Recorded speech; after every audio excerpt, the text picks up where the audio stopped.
In the previous video, we showed how to create a fullness forecasting model just by importing the time series from both the dependent variable and the independent variables, and that takes just a few seconds to do.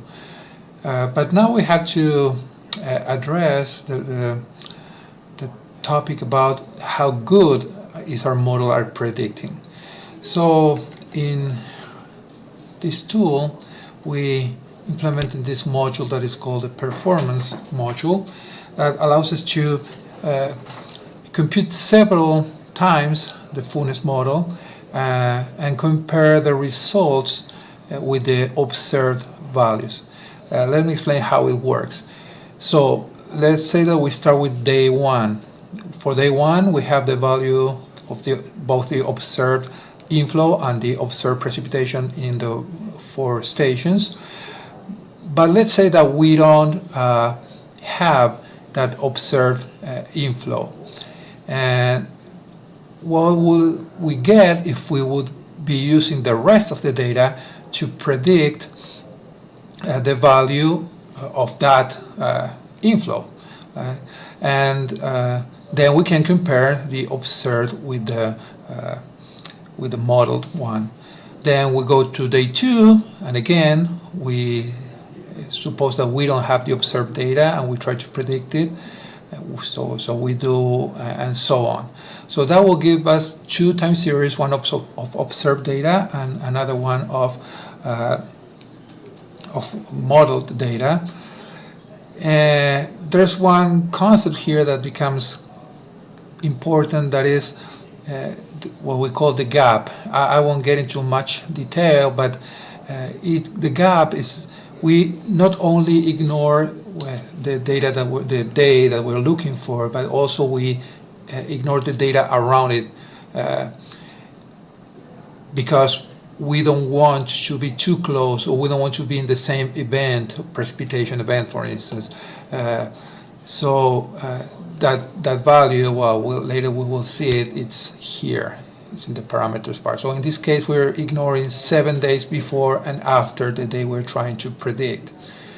So if we come here on Performance and we click Run, it will start doing that. So it's running and it's calculating for each day in the observed series. Since it takes quite a long time to run, and especially if our time series are long, we have these options here. So we could select a subset of the observed data to use, or we could also use a sample of the whole data to use to predict. So probably in the first stages of calibration, we could probably use lower values here, so we can get a sense faster of what's going on. And as soon as our model gets better calibrated, we can increase those values. In this case, we'll just run it and see what we get. Okay, so it's about 80% complete, and then we will see here that this will be populated with a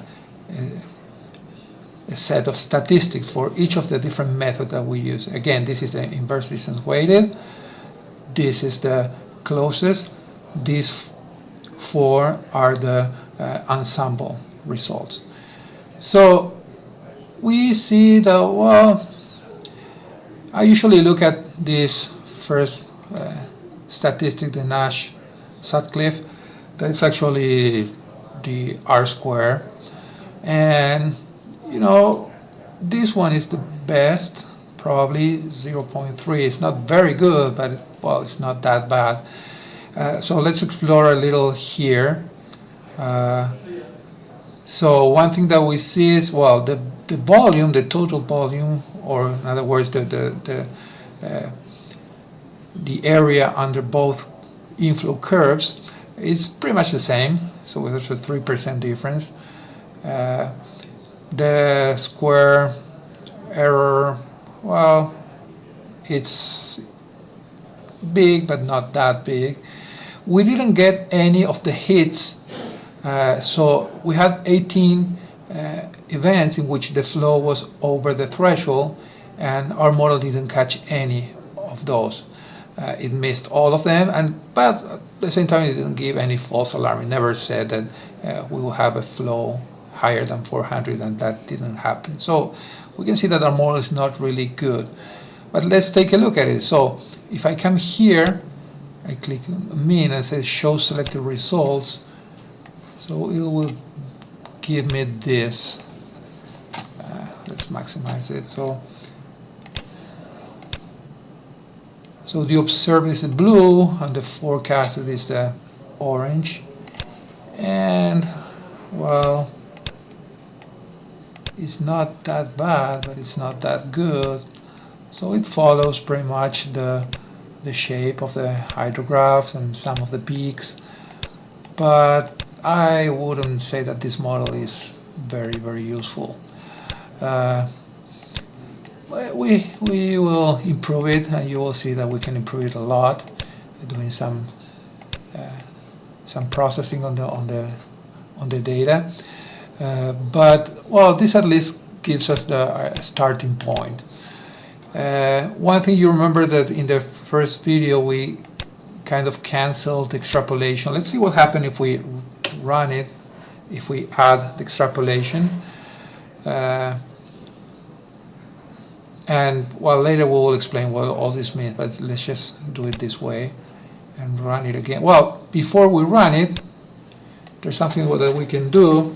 If we can actually store these results here,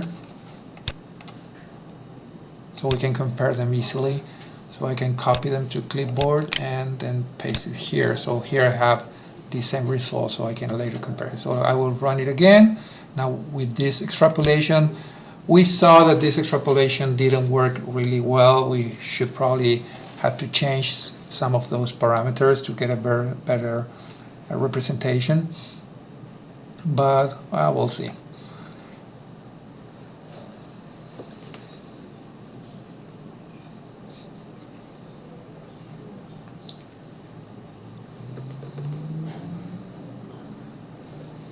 Okay, so it's 1/3. So when it's running with extrapolation, it's actually creating these kind of fake scenarios in which it multiplies the values observed and also from both the gauge, the rain gauges and the inflow, and uses that to try to predict events that were higher than the ones that we have observed in the past.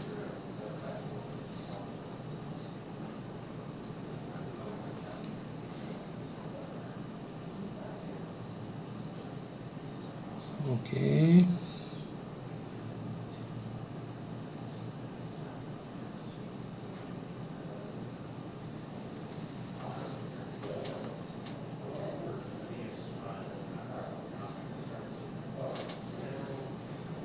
And it's done.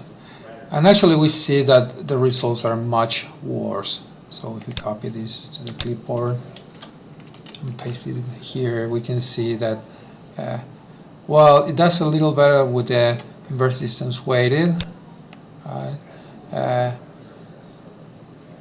and it does, in this case, it does really catch the 83% of the events over the threshold, but giving a lot of false alarms, so it's not really a good model.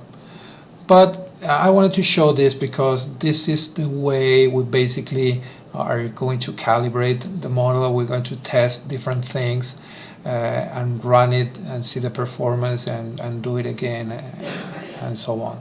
So in the next video we're going to explore a little what can we do with these variables, how can we keep on improving this model.